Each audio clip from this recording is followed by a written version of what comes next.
Yo, what's going on, guys? Crispy Flakes here. Welcome to Extra Crispy. So the 2022 NBA All-Star Stars have been announced, and I got to do another really awesome opportunity because of you guys and your crazy support. Bleacher Report reached out to me again to do my genuine initial reaction to those starters. So that's over on the Bleacher Report YouTube channel. And yeah, if you guys don't mind just going over there, leaving a like or commenting, like literally that is the difference between me continuing to do these awesome opportunities because of your guys' support. You guys have been so awesome over there, man. So thank you so much for that. But yes, also on my main channel, Crispy Flakes, I also talked about the biggest snubs. So yes, we're not going to be talking too much about the All-Star stuff over here. Although once Floyd drops his reaction, I'm checking that shit out, man, because that sounds funny, man. Hey, I'm sorry, Floyd cracks me up. But what we are going to check out is a video by Jimmy High Roller. NBA fans have officially lost their minds, which you might even say that actually goes pretty true with the statement of the NBA All-Star starter votes. Although, yeah, I thought it was pretty good. I didn't really have any complaints. I feel like any of the guys that made it deserved it. So, I don't know, man. I try not to hate on people for being given good opportunities. So, yeah. It's like Andrew Wiggins saying his fault he got voted in. It's like, sorry for playing good basketball and getting voted in. Like, I don't know, man.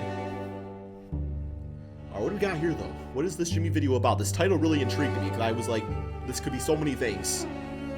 So we got, like, bad takes? Oh, it's bad takes, or just interesting takes. Oh. Ooh, baby. Ooh, man. Klay Thompson. Steph is actually that good. He just perfected his skill that the NBA has never seen before, utilized more often than ever before, man. NBA fandom is a place full of bad takes. Some are a bit mild.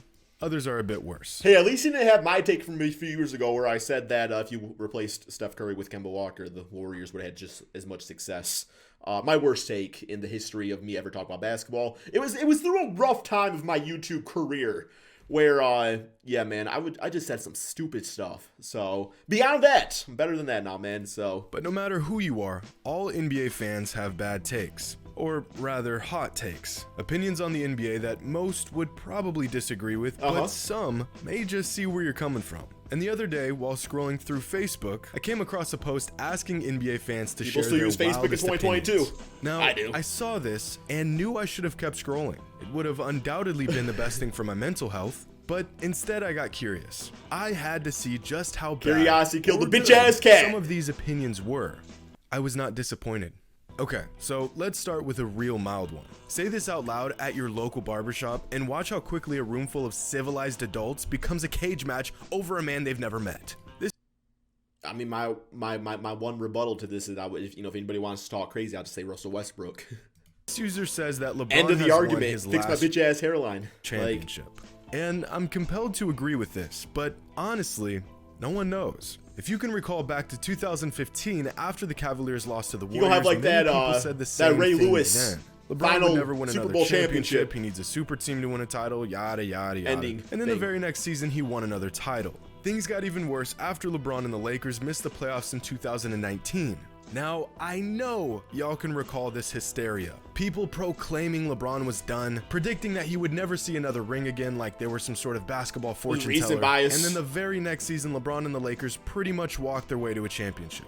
Will LeBron win another championship? Honestly, the odds are probably like 50-50. We've seen this story before, and Good one odds. thing I've learned for certain Getting is old. to It's never getting count old. out LeBron James. Apparently, others have yet to come to the same conclusion.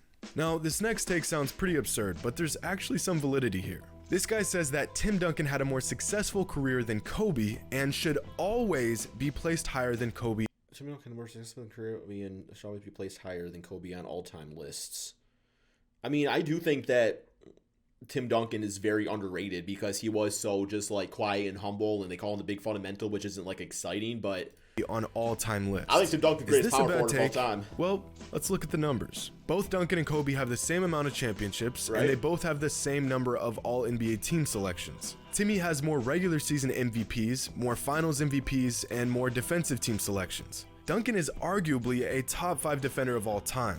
But Kobe was a far better scorer and a more dynamic player all around. They both had Even like the term like far better scorer, like yes, Kobe was one of the greatest scorers of all time, like I ain't denying that, but like Tim Duncan really played into that Spurs system where it's the same thing as I say with like Steve Nash. Like I feel like Steve Nash could have been so much of a better scorer, but he just chose not to because he played into that Suns 5-second offense and everything, which focus heavily on ball movement. The Spurs always have just been, ball movement heavy and everything. So long, extremely successful careers. Different and they both circumstances, stayed on really the hard to same compare. team until the very end. So who had the more successful career? Well, it's really close, but probably Tim Duncan. Again, sounds crazy, but when you look at their careers I don't think it side by sounds crazy. I side, think they're the both edge goes to great for Tim. different reasons. But that does not mean Duncan belongs higher on all-time lists. All-time lists are not compiled simply off of achievements and accolades. All-time lists Nor are they should be consistent. determined by the full scope of the game, a player's impact, their abilities, their dominance, and although their career achievements are similar, Kobe was simply a better basketball player. In fact, skill-wise, if we are talking outright basketball skill and ability, Kobe is arguably the most capable and skillful basketball player ever. And that puts him ahead of Tim Duncan all time, at least in my opinion. Although, if you have Duncan ahead of Kobe, I could see an argument for it. Okay, this Yeah, I next don't one think is it's a good, bad take. and I've never thought about it like this. A take that's but this worthy of an user says argument. that Russ and Harden are the definitions of good, bad players, which Okay, so good bad player simply means you're a great player that doesn't win championships. I mean, the first one that comes to my mind is like a Reggie Miller. Like Reggie Miller or even Charles Barkley. Like those are all-time greats, good basketball players, but they never won anything. So, yeah, but I also don't like using the word good bad players. Okay, maybe my take's different then because like, yeah. Okay, let me just listen. actually makes a lot of sense. When Russ and Good, Harden are bad playing players. good, they're really good. Absolute all-time talents. But when they're playing bad, they are borderline liabilities. Both are top that 75 all-time players, but neither could be the best player on a championship-winning team. I think another way to think about this is that both players have... Yeah, but see, it's hard for me to say it's like they're like bad in that case, though, I think maybe just... But even Russell Westbrook ain't number one option anymore. The least he goes down the option list, the worse he gets. Because it's like when he's like a third option, he takes away from the top two options, and he's the number one option still. So... extremely high ceilings, interesting. just as high as about any player ever, but both players have really low floors. This is nice. Good take. Klay Thompson more valuable to a team. I'm literally gonna act like I never saw this. But Depends how you define value and the role of the team. Because Klay Thompson is like the best at the role he plays, but also Kevin Durant is Kevin Durant, and he's like MVP conversation, which Klay Thompson's never been in. So Klay Thompson is valuable to his team, but to say more valuable than Kevin Durant... unfortunately, this next one is just about as bad as the last. This user says that Shawn Kemp, in his prime, was just as dominant a force as Shaq. Hold on. Rain Man? Just gonna make sure I understand this correctly. Yo, Shaq was the damn tsunami. Okay, so there is only one Shawn Kemp that ever played in the NBA. He was good. Just had to check. He was good, because too. this take is so absolutely appalling. I almost thought there was a phantom player named Shawn Kemp that In dominated all fairness, he did say in his prime, so I hope he checks out his best season. the NBA like Shaquille O'Neal for a decade. Guys, why do we do this? Like, why do we have to be this way? Literally, for not a single moment, for not one single game, was Shawn Kemp as dominant as Shaquille O'Neal. Not one and I game? mean this in the most What's his literal career way high? possible. From the day Shaq entered the NBA till the day Shawn Kemp retired, there was here we not go. a singular moment that Kemp was as dominant. Oh, wait. Okay, I can kind of see the numbers still.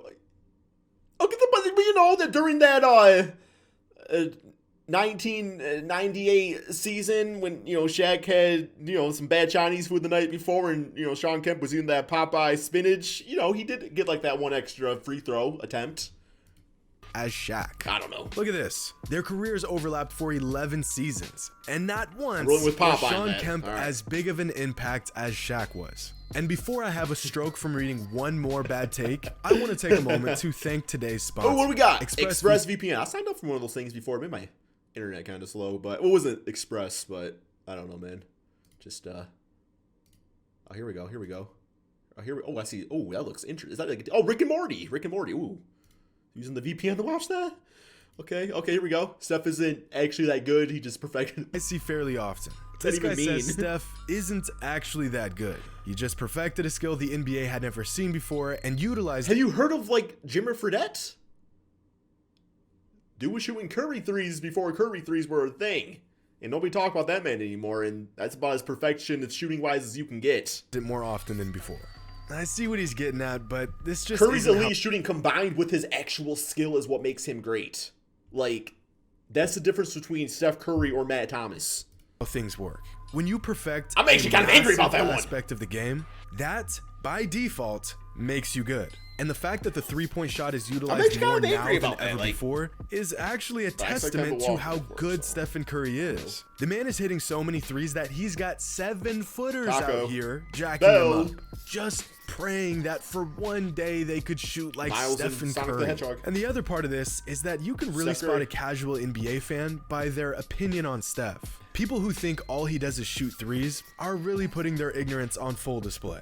Just go ask Joe Harris. Dude can shoot the lights out, but he ain't no Steph Curry. Just being good at shooting a lot of threes doesn't get you 2 MVPs. Just like how giving bad takes on a Facebook thread doesn't mean you know what you're talking about. My guy. But it does get you in a video. It does get you in a video. The last take of the day says Giannis is a future top 5 all. No, he's, let's hear him out. For those who've been watching my channel for some time now, you know that I'm really big on Giannis. Damn, dude is dominant. He's not just great. He's all-time great. He would need to win like 6 rings. Like 6 more rings. Realistically, Giannis could retire today, and he'd probably be a top 30 player all time. The man just turned 27. That's the same age LeBron was in his 2nd year in Miami. And if we compare both LeBron and Giannis's numbers at the same point in their careers, Giannis is on track to becoming one of the greatest players to ever play the game.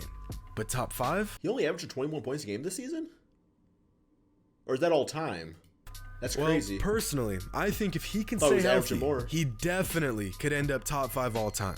But let's take a look. I mean, if we compare Giannis's numbers to Bird's and Shaq's, Kobe's, he's right on track. He's still got a long way to go, but he's well on his way. Let me put it like this. If there's any player in the NBA under the age of 30 that could end up top 5 all time, it would be Giannis. So in my opinion, good take. But now, I need to see some of the hot takes y'all have. So, all right, guys, that is the end of the video. Yeah, let me know in the comment section below your greatest hot take, because that would be kind of fun to watch, or I guess read, and maybe I'll even do a reaction to them. So that's all we have. Thank you all so much for watching, guys. Like I said, go check out Bleacher Report for my NBA All-Star Star reaction, and peace out, my friend. Peace, thumbs up, and peace out, my friends. There we go. Clutch thumbs up.